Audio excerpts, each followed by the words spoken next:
Mr. Chairman, members of the committee, Steve Trout, State Election Director. I'm happy to be cross-examined or answer any further questions you have. I'll leave it to you, to the ones that you would like me to respond to. Go ahead, Representative Garrett. I just was wondering if you could briefly, on the specific question of the ballot destruction, and I think Ms. Bendel had made another suggestion about how you could accomplish the purpose of replacing ballots that are ruined or not machine readable. Did you have any thoughts on that? Mr. Chairman, Representative Garrett, you know, the ballots are very specific, built for the voting system, and so they have to be official ballots to be run through with the timing marks and the ballot style, so that the machine reading the ballots knows what the filled-in ovals represent. You know, to that point, I think she also raised the issue of potentially having different colored ballots for those duplicate ballots. I wouldn't be opposed to that. Obviously, there's a big cost associated with that to print in color, to print additional ballots, and anytime you have a small run of ballots, obviously the price is significantly higher to be able to cover that. And you know, we believe that the current excess ballots are all identified, serial numbered, as far as so that you can reference the duplicated ballot back to the original source ballot. That is adequate to protect, and it provides that paper trail and that documentation to be able to go back to the original source document at any point to be able to validate that in fact does represent the voter's intent.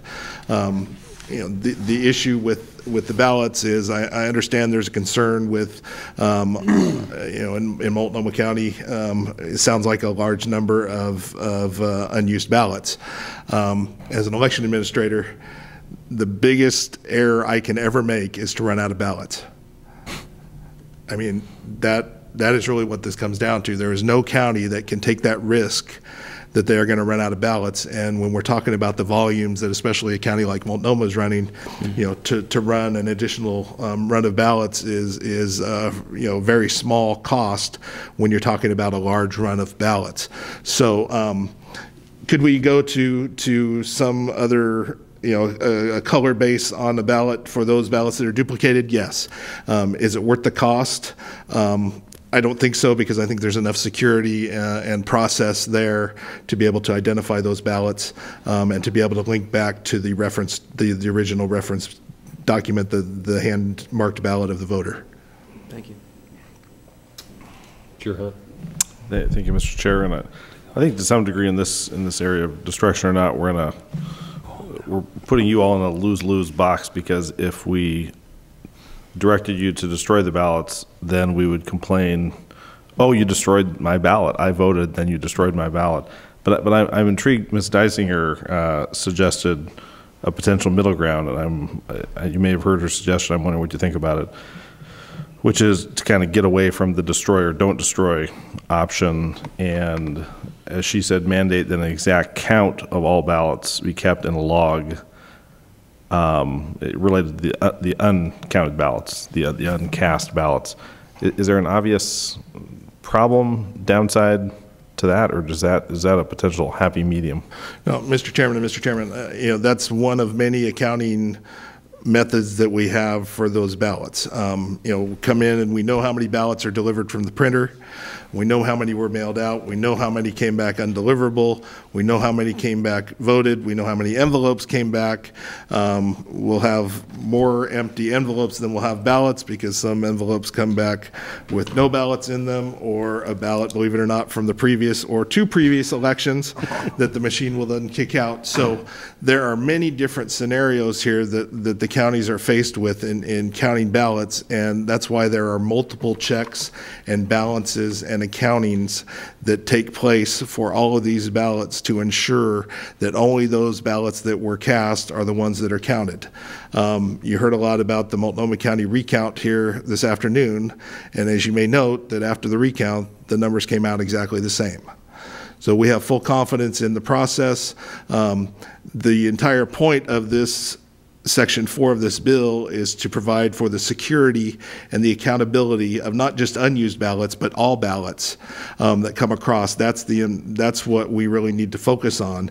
And I believe, as you said, destroying ballots actually lessens that ability to go back and to count and to account for the ballots. And so that's actually something that would be a step backwards with respect to security, accountability, and transparency. Because how many ballots did I destroy? Representative Freeman. Thank you, Mr. Co-Chair, and I'll make this brief. And it's probably something you can send me, and maybe the whole panel would like to see it. My guess is around some of the discussion earlier that the ladies made on the recount, that you have some documentation.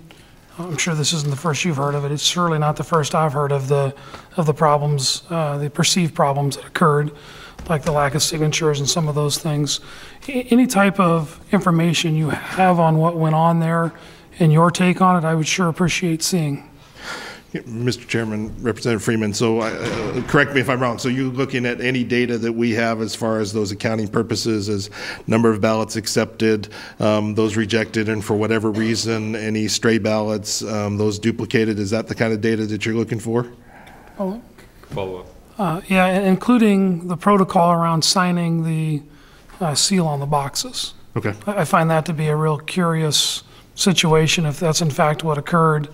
That seems pretty basic for any sort of security function, is that there would be some kind of a mark or signature on those seals.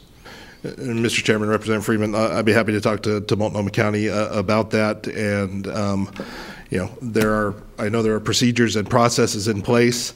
Are they followed 100% of the time? I wish I could say yes, but the answer is no. But that's because we have so many people working there, but that's why there are so many checks to make sure that if something gets missed by human error, that there are multiple checks to be able to identify that so that we can go back and either explain or rectify that. Last little quick follow-up. Go ahead. So in that situation, you might explain to me what the multiple checks were so that, you know, those folks that did pay for the recount have some understanding that what they were able to recount was actually what was originally in the box. Absolutely. Thank you. Representative Barnhart. I think that Representative Freeman got to all my questions. Thank you, Mr. Chair. Okay. Well, Steve, I mean, you had a chance to sit here and listen to this just now, and I mean, to coin a phrase from the courtroom, evidence demands a verdict. So, yeah, if you could respond to some of what Representative Freeman said, we'd greatly appreciate that.